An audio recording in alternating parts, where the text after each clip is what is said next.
Carlos Bolsonaro publicou na madrugada de domingo no Instagram um desabafo sobre a saúde do pai Jair Bolsonaro. Ele disse, abre aspas, o médico do meu pai foi chamado hoje, domingo 11 de janeiro de 2026, à prisão após sermos informados de que suas crises persistentes e soluços evoluíram para um quadro de azia constante, o que impede de se alimentar adequadamente e de dormir.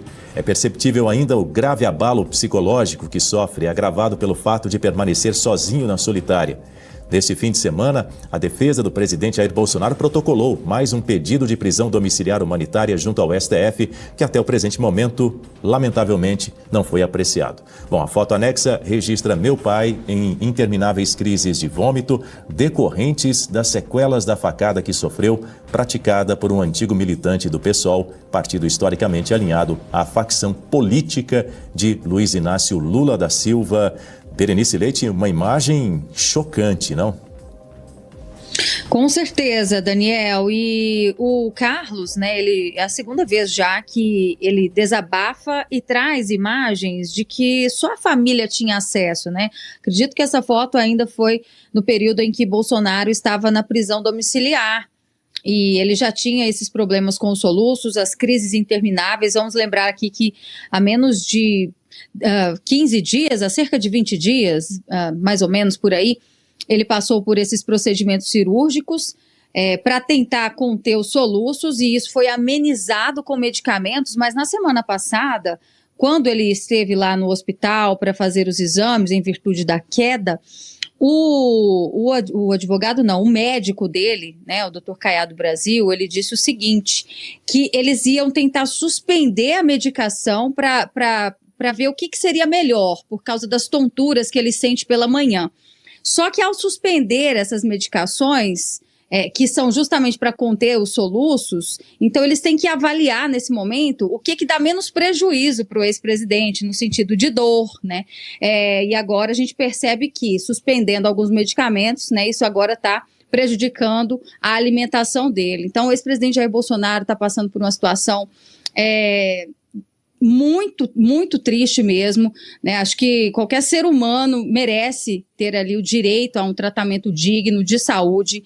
Um dos quadros clínicos dele é a apneia do sono, algo que foi usado como justificativa para o ex-presidente Fernando Collor de Mello estar hoje numa prisão domiciliar, mas a mesma justificativa não serve para o ex-presidente Jair Bolsonaro. E no início do programa hoje, nós trouxemos aqui, né, os processos que estão sob a relatoria do ministro Alexandre de Moraes, e é ele, inclusive, que está à frente de todos os casos que envolvem ali processos contra o ex-presidente Jair Bolsonaro. Daí a gente já fica imaginando, né, por que mesmo com o trânsito julgado, é ele que decide tudo ainda, não deveria ser um outro juiz, a questão da execução penal também fica sob o guarda-chuva dele. Sim, porque ele simplesmente decidiu que ele é que cuida do destino do ex-presidente Jair Bolsonaro, né? Então, é muito grave o que está acontecendo, né, mas a gente está em um momento, num regime de exceção, porque Moraes chegou até a ser sancionado como um violador de direitos humanos, no entanto,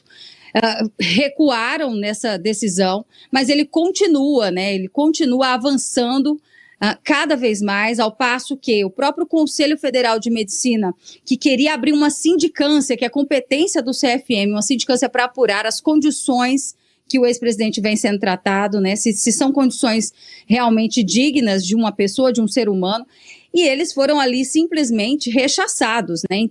Interromperam a sindicância que sequer teria começado, não vai ser investigado mais, e o presidente do CFM ainda vai ter que dar explicações ao ministro Alexandre de Moraes.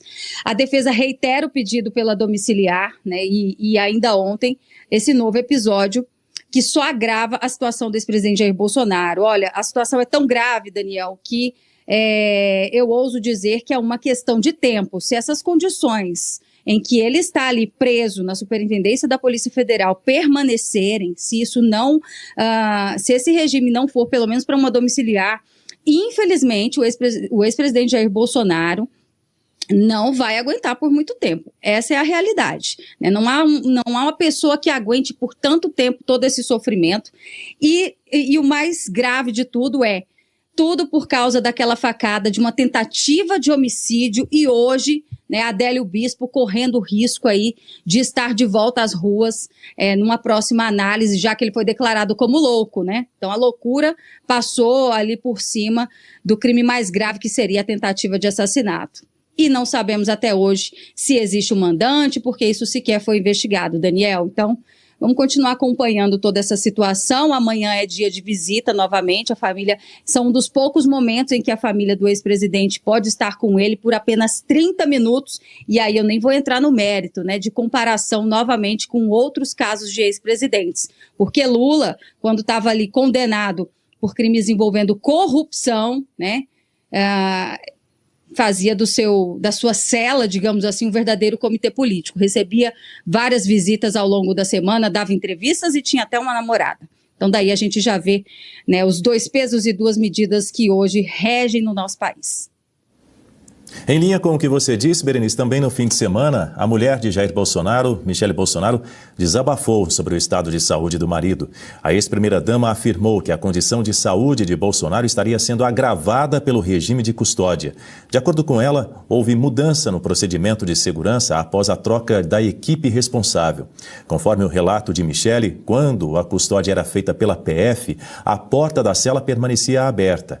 Já com a Polícia Penal Federal, o quarto passou a ficar trancado. Diante disso, a mulher de Jair Bolsonaro demonstrou preocupação com a possibilidade de uma nova queda sem que agentes percebam imediatamente.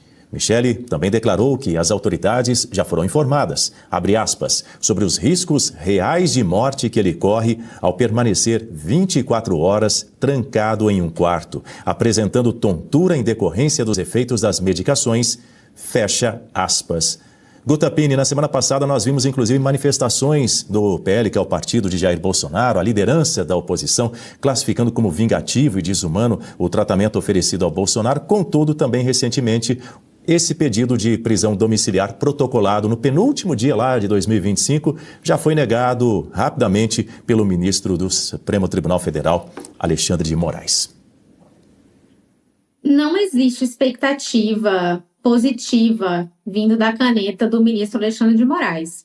São sucessivos pedidos de prisão domiciliar em caráter humanitário que ele nega uma atrás da outra, isso quando ele deixa de avaliar, como foi o caso lá atrás, quando teve a prisão preventiva, já havia esse pedido, e aí, por conta da condenação, o ministro disse que já não era mais o caso de analisar, que isso estava superado por conta da condenação. Vejam, o ex-presidente Collor foi condenado por corrupção e lavagem de dinheiro. E por conta das suas condições de saúde, o ministro Alexandre de Moraes concedeu a prisão domiciliar em caráter humanitário. Eu tenho aqui um trechinho da notícia, uma notícia no site do próprio Supremo Tribunal Federal. O ministro afirmou que a compatibilização entre a dignidade da pessoa humana e o direito à saúde indica a possibilidade de concessão da prisão domiciliar humanitária. Então, o nome aqui sendo Fernando Collor, cabe dignidade da pessoa humana, direito à saúde, isso é compatível com uma prisão domiciliar humanitária. Agora, trocou o nome para Jair Messias Bolsonaro, aí a decisão já não conta mais, os argumentos não valem mais. E o estado de saúde do ex-presidente é patente, é notório. Todos estamos vendo, a equipe médica já deu várias coletivas, e não só isso, protocolam os relatórios médicos, fazem os pedidos, embasam os pedidos da defesa do ex-presidente, fundamentam esse pedido.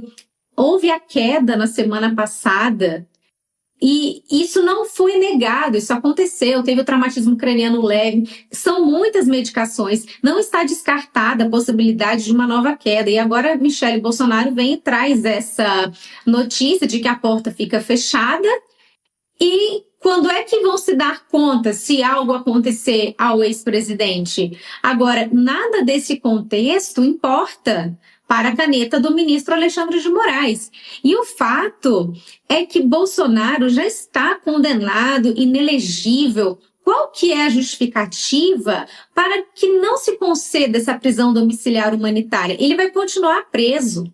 Não é que ele vai ter influência política, vai sair em campanha, isso não vai acontecer. Vai mudar apenas o local. Ele vai sair aí dessa solitária com o chão úmido e sem os cuidados devidos para casa, mas ele vai continuar preso, é prisão domiciliar, vai continuar com a tornozeleira eletrônica, assim como o Fernando Collor também está. Muito provavelmente seria esse o desfecho se, enfim, se o ministro atendesse a algum padrão nas suas decisões, mas não é o caso. Então, esse que é o grande questionamento. Se já existe a condenação, ele já está fora das eleições, não teria nenhum tipo de influência política e as condições de saúde estão devidamente comprovadas, qual que é o problema? O que impede o ministro Alexandre de Moraes de mandar o ex-presidente para uma prisão domiciliar?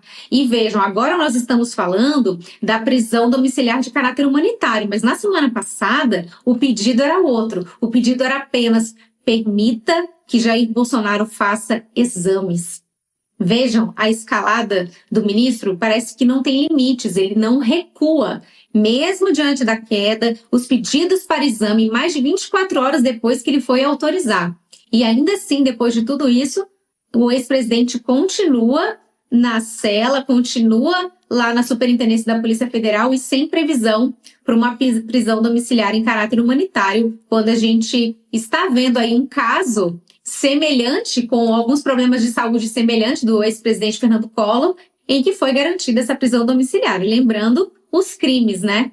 Ex-presidente Jair Bolsonaro foi condenado por um crime político, um crime de golpe de Estado que a gente sabe que não aconteceu, quando o ex-presidente Fernando Collor foi condenado por corrupção e lavagem de dinheiro.